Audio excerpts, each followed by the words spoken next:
ٹھیک ہے. حضرت ابو بکر صدیق رضی اللہ تعالیٰ عنہ.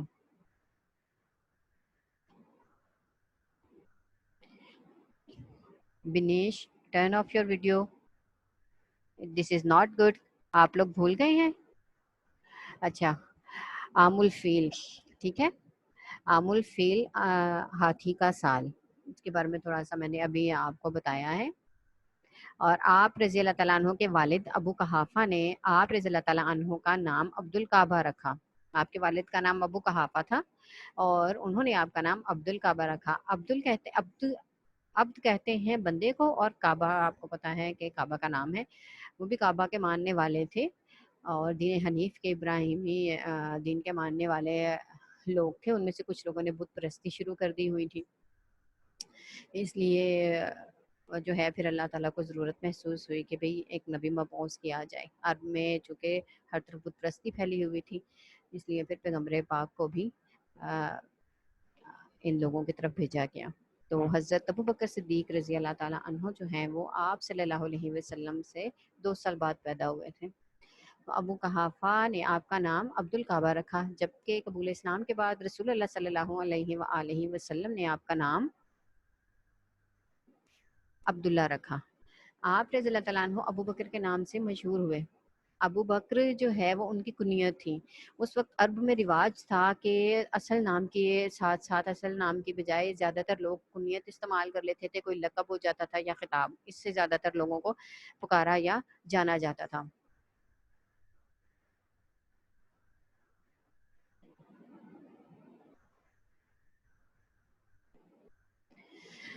تو حضرت ابوبکر صدیق کو بھی جو ہے حضرت ابوبکر صدیق کا اصل نام باپ نے جو رکھا وہ عبد الکعبہ تھا. پیغمبر پاک نے جو رکھا وہ عبداللہ تھا، لیکن مشہور کس سے تھے؟ ابو بکر کے نام سے. اور اسلام لانے سے پہلے بھی ابو بکر کے نام ہی سے وہ مشہور تھے. اور وہ کیوں مشہور تھے یہ میں آپ کو اس میں بتاتی ہوں کہ یہ نام آپ رضی اللہ تعالیٰ عنہ کے نیکی کے کاموں میں بڑھ چڑھ کر حصہ لینے کی وجہ سے عام ہوا.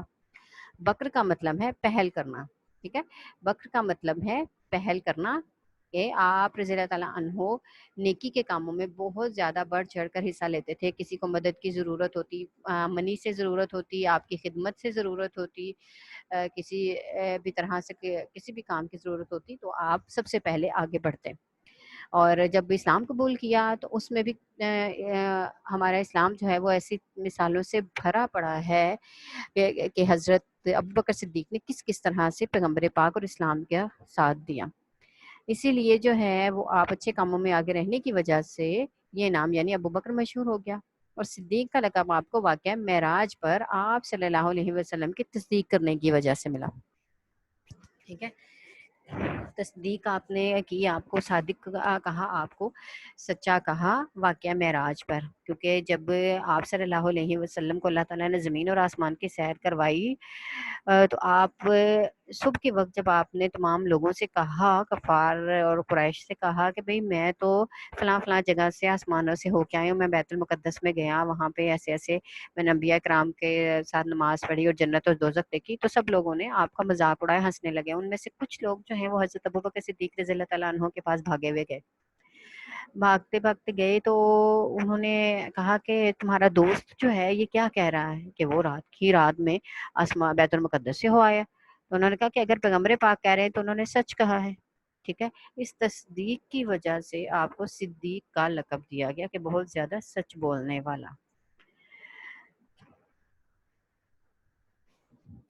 بیٹا آپ لوگ ہینڈ ریز کر رہے ہیں، کیا بات ہوئی ہے؟ طلحہ مبشر، I'm going to unmute you.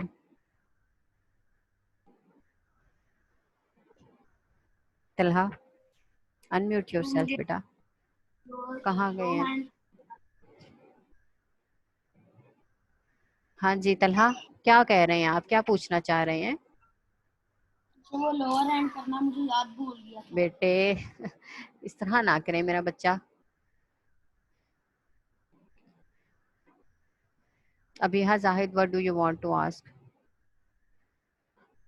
If you don't want to ask any question then down your hand. ابیحہ Zahid, yes, why did you raise your hand? السلام علیکم ٹیچر. وعلیکم السلام. جی ٹیچر جو آپ نے دکھایا اگر کسی نے اس طرح نہیں لکھا تو اس کے نمبر کٹیں گے؟ تو کیوں نہیں لکھا؟ لکھنا تھا نا. ٹیچر لکھا ہے لیکن اس طرح نہیں اور لکھا ہے. نہیں، اس میں کوئی ایسا مسئلہ نہیں ہے. اگر اس طرح کا نہیں لکھا تو آپ نے لکھا ہے، ٹیچر آپ کو آپ کے ایفرٹ کے مارکس ملیں گے. ٹھیک ہے. ٹیچر اوکے یہ ٹیچر. اوکے. اچھا.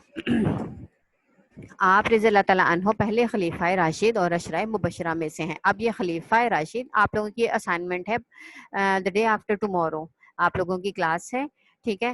تھرسڈے کو آپ کی کلاس ہے، تو تھرسڈے کو میں نے آپ لوگوں کا ٹیسٹ بھی لینا ہے. ٹھیک ہے. اور خلیفہ راشدین خلفۂ راشدین کے بارے میں بھی میں آپ سے پوچھوں گی. Note it down. خلفۂ راشدین کون کون سے تھے، ان کے نام کیا ہیں. ٹھیک ہے. اور عشرہ مبشرہ کا مطلب کیا ہے. اور آپ ساتھ ہی میں نے آپ سے پوچھنا ہے کہ عشرہ مبشرہ کون کون سے صحابہ کرام تھے. ٹھیک ہے. آپ لوگوں سے دا ڈے آفٹر ٹمورو میں یہ پوچھوں گی. جب آپ رضی اللہ تعالیٰ آپ صلی اللہ علیہ وآلہ وسلم پر وحی نازل ہوئی اور آپ نے اپنے قریبی رشتہ داروں کو دعوت اسلام دی، تو حضرت خدیجہ رضی اللہ تعالیٰ عنہ آپ کی زوجہ محترمہ، حضرت علی رضی اللہ تعالیٰ عنہ آپ صلی اللہ علیہ وسلم کے بھتیجے حضرت زید بن حارثہ آپ کے غلام، اور حضرت ابوبکر صدیق نے سب سے پہلے اسلام قبول کیا. انہوں نے کہ بھی جب پیغمبر پاک نے کہا کہ میرے پاس فلاں فلاں فرشتہ آیا، مجھے ایسے ایسے کہا، تو حضرت ابوبکر صدیق نے مردوں میں سب سے پہلے کہا کہ آپ نے جو کچھ کہا سچ کہا.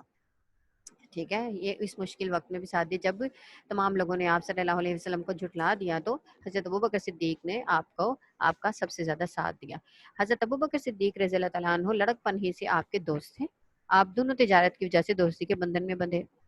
اسلام کی دعوت کے سلسلے میں حضرت ابوبکر نے ہر موقع پر آپ کا ساتھ دیا.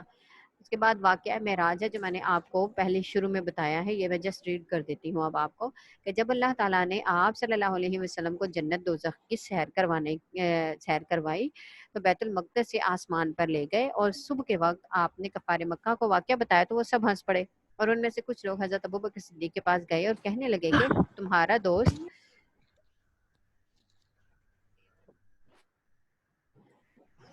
دوست یہ کہتا ہے کہ رات ہی رات میں بیت المقدس سے ہو کر آ گیا ہے. حضرت ابوبکر نے فرمایا کہ اگر یہ بات رسول اللہ صلی اللہ علیہ وسلم نے کہی ہے تو یہ سچ ہے. اس واقعہ کی تصدیق کی وجہ سے آپ کو صدیق کا لقب عطا کیا گیا. اس کے بعد آ جاتا ہے واقعہ غار ثور. ہجرت مدینہ کے وقت یہ واقعہ پیش آیا جب کفار کے مظالم حد سے بڑھ گئے اور وہ آپ کو شہید کرنے کی حد تک پہنچ گئے، تو اللہ تعالیٰ نے آپ صلی اللہ علیہ وسلم کو مکہ سے مدینہ کی طرف ہجرت کرنے کا حکم دیا. اس وقت بھی جنہیں آپ کے ساتھی ہونے کا شرف حاصل ہوا وہ حضرت ابوبکر صدیق ہی تھے. آپ نے اس دوران 3 دن تک غار ثور میں قیام فرمایا. آپ کے ساتھ حضرت ابوبکر صدیق رضی اللہ تعالیٰ عنہ موجود تھے. اس واقعہ کا ذکر قرآن پاک میں اس طرح سے ہے: اگر تم ان کی مدد نہ کرو تو اللہ نے ان کی مدد کی. اس وقت جب اسے کافروں نے دیش سے نکال دیا تھا دو میں سے دوسرا، جبکہ وہ دونوں غار میں تھے. دو میں سے دوسرا کا مطلب ہے حضرت ابوبکر صدیق. ٹھیک ہے. ایک حضرت محمد اور ایک حضرت ابوبکر صدیق رضی اللہ تعالیٰ عنہ تھے. غم نہ کر، غار میں تھے، ایک دوسرے سے کہہ رہے تھے کہ غم نہ کر، اللہ ہمارے ساتھ ہے. حضرت محمد صلی اللہ علیہ وسلم کو انہوں نے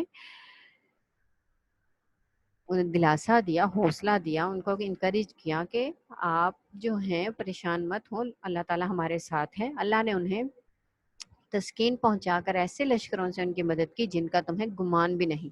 اور دیکھا نہیں اس نے کافروں کی بات پست کر دی، اور بلند و عزیز تو اللہ تعالیٰ کا کلمہ ہی ہے. اللہ غالب ہے، حکمت والا ہے. ٹھیک ہے. اب اس میں کیسے لشکروں سے کی، اس میں ایک ہے کہ مکڑی جو تھی نا اس نے جالا بن دیا تھا سامنے غار کے، اور جو کبوتروں کی جوڑی تھی نا انہوں نے یہ ابھی لکھ کے لے کے آئیے. ہاں یہ لکھ لو، یہ یہاں سے لے کے نا یہاں تک لکھ کے لے کے آئیے. یہ بک پہ کرنا بس اتنا ہی لکھنا فی الحال. گھبراتے کیوں آپ؟ ہاں بس صرف یہ نہیں لکھنا، یہ نہیں لکھنا. ہاں یہ اور یہ آپ ابھی لکھیے. 10 منٹ ہیں آپ کے پاس. یہاں تک یہ بک میں آپ نے کر لیا ہوگا. ٹھیک ہے, ان سے کہیں رکے, ابھی تو کلاس لے رہی ہوں میں.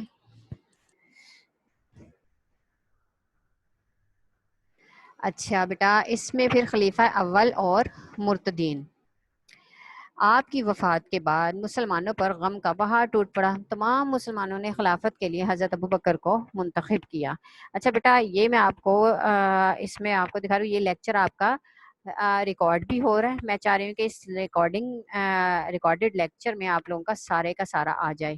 یہ سارا آ گیا ہے. اس کی ریڈنگ جو ہے وہ اب میں آپ کو کر دیتی ہوں.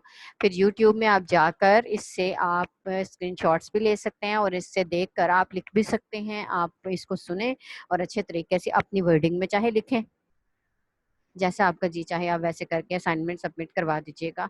اور لرن آپ نے لیسن اپنا بہت اچھے سے کرنا ہے بیٹا. اب میں ٹیسٹ لوں گی پہلے, بعد میں کچھ اور کرواؤں گی. ٹھیک, نیکسٹ کرتے ہیں. تمام مسلمانوں نے خلافت کے لیے حضرت ابوبکر صدیق کو منتخب کیا.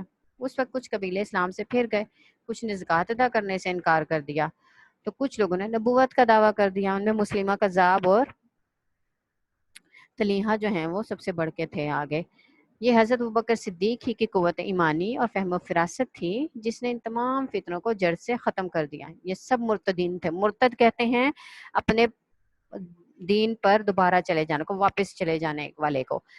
ایسا بندہ جس نے اسلام قبول تو کر لیا تھا, لیکن جب پیغمبر پاک کی وفات ہوئی, اس نے کہا بھی میں واپس اپنے دین پہ جا رہا ہوں, ان کا پیغمبر تو اللہ کے پاس چلا گیا, اب میں بھی اپنے دین پہ پھر جاتا ہوں. اس کو کہتے ہیں مرتد ہو جانا, دین کا انکار کر کے واپس اپنے دوسرے دین پہ کافر ہو جانا یا عیسائی ہو جانا. ٹھیک ہے, تو ان کے خلاف بھی حضرت ابوبکر صدیق نے جنگ کی, ان تینوں کے خلاف. آپ رضی اللہ تعالیٰ نے سب سے پہلے زکوٰۃ ادا نہ کرنے والوں سے جنگ کی. آپ نے ان سے کہا کہ جو بندہ ایک رسی کے برابر بھی زکوٰۃ ادا کرتا تھا, میں اس سے زکوٰۃ لوں گا, میرا فرض ہے کہ میں اس بندے سے زکوٰۃ لوں. آپ نے ان سے جنگ کی اور سب سے زکوٰۃ لی. پھر مسلمہ کذاب جو سب سے بڑا جھوٹا دعویٰ کرنے والا تھا, جھوٹے نبی ہونے کا دعویٰ کرنے والا تھا, اس کے خلاف برسر پیکار ہوئے کا مطلب ہے کہ جنگ کے لیے تیار ہوئے. آپ نے خالد بن ولید کی سربراہی میں لشکر بھیجا, جس نے مسلمہ کذاب کو صرف شکست ہی نہیں دی بلکہ اسے جہنم واصل کر دیا. جہنم واصل کا مطلب ہے اس کو قتل کر دیا, ختم کر دیا. اس جنگ کو جنگ یمامہ کہا جاتا ہے. ٹھیک ہے, آپ لوگوں کو میں نے ایک چینل بتایا تھا اسلامک سرچ, وہاں پہ اسلامک سرچ کے نام سے چاہے کر لیں, اسے چاہے آپ سبسکرائب کر لیں, Fatima Sajid turn off your video.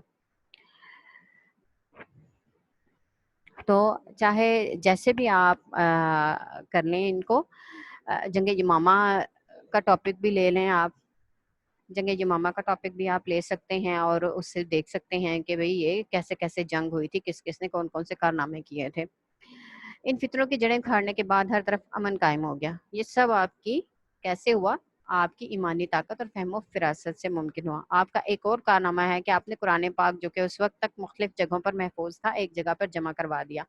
اس میں کیا ہوا تھا کہ جب قرآن پاک لکھا جاتا تھا نا بیٹا, نازل ہوتا تھا, تو اس کو لکھا بھی جاتا تھا. وہ جو اونٹ ہوتا ہے نا, اس کے شولڈر کی ہڈی پہ لکھا جاتا تھا بعض, اور کھجور کے جو بڑے بڑے پتے ہوتے ہیں نا, اس کے اوپر لکھا جاتا تھا, اور چمڑے پہ لکھا جاتا تھا, لیدر پہ لکھا جاتا تھا, مختلف چیزوں پہ لکھا جاتا تھا.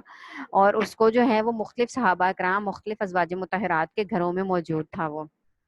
پھر حضرت ابوبکر صدیق کو محسوس ہوا کہ قرآن پاک کو ایک جگہ جمع کروا دیا جائے تاکہ اس کا نقصان نہ ہو, کسی طرح سے کوئی مس نہ ہو جائے چیز. تو انہوں نے ایک جگہ پہ جمع کروا کر سارے کا سارا قرآن پاک اس کو رکھ دیا تھا. آپ نے صرف جمع کروا کے رکھا تھا اور کچھ نہیں کیا تھا. اس کے بعد حضرت ابوبکر صدیق کے دور میں اس کو کتابی شکل میں دیا گیا, کتابیں بنائی گئیں اور مختلف علاقوں میں اس کو بھیجا گیا. اس لیے جمع تدوین کا سب سے بڑا کارنامہ یہ, اور اس کو کتابی شکل میں دینے کا کارنامہ حضرت عثمان رضی اللہ تعالیٰ عنہ نے کیا. آپ رضی اللہ تعالیٰ عنہ کا عہد خلافت تقریباً 2 سال تھا. آپ نے بھی 63 برس کی عمر میں ہی وفات پائی, اور حضرت محمد صلی اللہ علیہ وسلم کے پہلو میں آپ کو دفن کیا گیا. ٹھیک ہے, اب یہ بیٹا آپ لوگ اپنے پاس اس کو سیو کر لیجئے. ٹھیک ہے, یہ سارا ہے. اور آپ لوگوں نے اپنا لیسن لازمی لرن کر کے آنا ہے. آپ کا باقاعدہ ٹیسٹ بنا کے میں لے کے آؤں گی, پھر میں سب بچوں سے ٹیسٹ لوں گی. ٹھیک ہے, اوکے بیٹا, اللہ حافظ, take care of your self.